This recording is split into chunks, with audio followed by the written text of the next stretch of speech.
Here's why I am who I am. I did a cost benefit analysis of everything inside of me, all my emotions, all my belief systems, all my neural pathways, the thoughts I was having, all the actions I was taking. I took note of all of my actions and the outcomes they produced. And I took note of what happened if I took the same action with a different energy behind it. Would it produce the same effect? And the answer was no. So, I built myself. I got rid of belief systems that were stunting my growth spiritually. I got rid of thought processes that were not beneficial. I started to slowly reduce emotional responses to formulated triggers from the external environment with which I found myself. And the entire process, I internalized everything. I used the world as a learning tool, a guide for what to do and what not to do, for what to be and what not to be. I made a conscious choice. I did this with consistent trial and error on multiple different levels because the truth is, I wasn't afraid to invest in me. If that meant that I had to be alone for a little while, if that meant that I had to lose some relationships that were stuck in clouded belief systems or restricted vision, that's fine. They had to go. I'm an introvert at heart anyway. I'm most productive, especially spiritually, when I'm in my own energy. That meant I had to go against the grain and not be part of the group, that's fine. I didn't like the group. I didn't like the collective conscience because they had no conscience. I didn't like the operating systems I was being presented with, so I chose my own. I built my own, I created my own, I designed my own to fit me best. I became I am. I did a very careful, detailed, internal orchestration to create the me you see before you today. Balanced, peaceful, fearless, harmonious. I smile a lot. And I don't seek external validation anymore because I realized that I created the structure that validates me. So now that I'm in this place and my finely tuned conscious key is ready for development in a whole new phase of reality, it's time to move forward. It's not to say there aren't still little tweaks, little things that I need to do differently, little things that I need to keep working on, because let's face it, it is a process. And as we grow and evolve, our maturity level and our emotional intelligence and all of these things, they gradually increase. In my case, significantly rapidly, because I got back control of this and this. Now, that video I made about nervous system recalibration, that's how I did it. I regained control of my thoughts. I regained control of my physical health. I did the work to do that.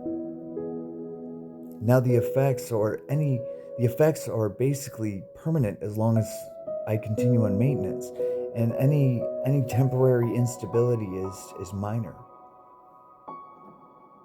I use meditation and neurological rewiring, conscious neurological rewiring, to break the thought loops that were causing recurring trauma or any sort of emotional irregularity. I'm very conscious of who I am, what I'm becoming, and who I am to be. And I'm building myself every day more and more to be the person that can handle stably an entirely new, elevated conscious reality. And I know I'm capable.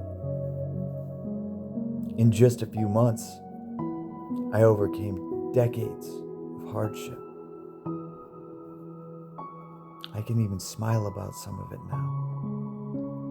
Because, let's face it, it's no longer my truth. I let it go. It's not to say that I forgot who was involved. It's not to say that I didn't learn the lessons I needed to learn to move on. It's not to say that I have no reason left to be angry. I have every reason in the world to be angry. I just realized that doesn't suit my goals or my needs for the future. This was an internally calculated response. And the healing is real because through neurological rewiring, I broke the thought loops that were keeping me in those repetitive patterns of lower vibrational mentality. The fact of the matter is, I did this to myself, by myself, for myself. I used my intuitive capabilities to guide the process, but I consciously did the work.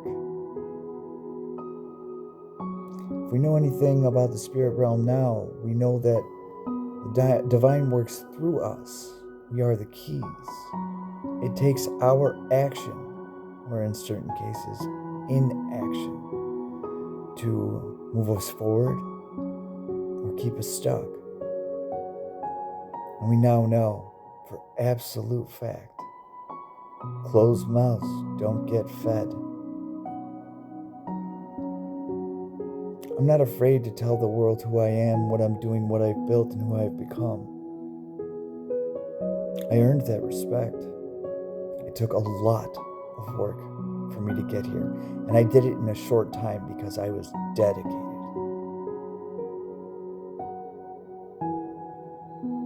The fact of the matter is,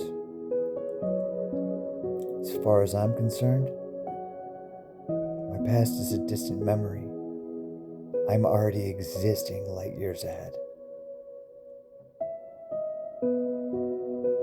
And if all things are happening right now,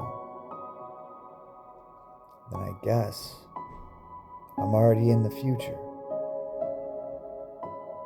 And now I'm just waiting for the world to mirror that reality back to me.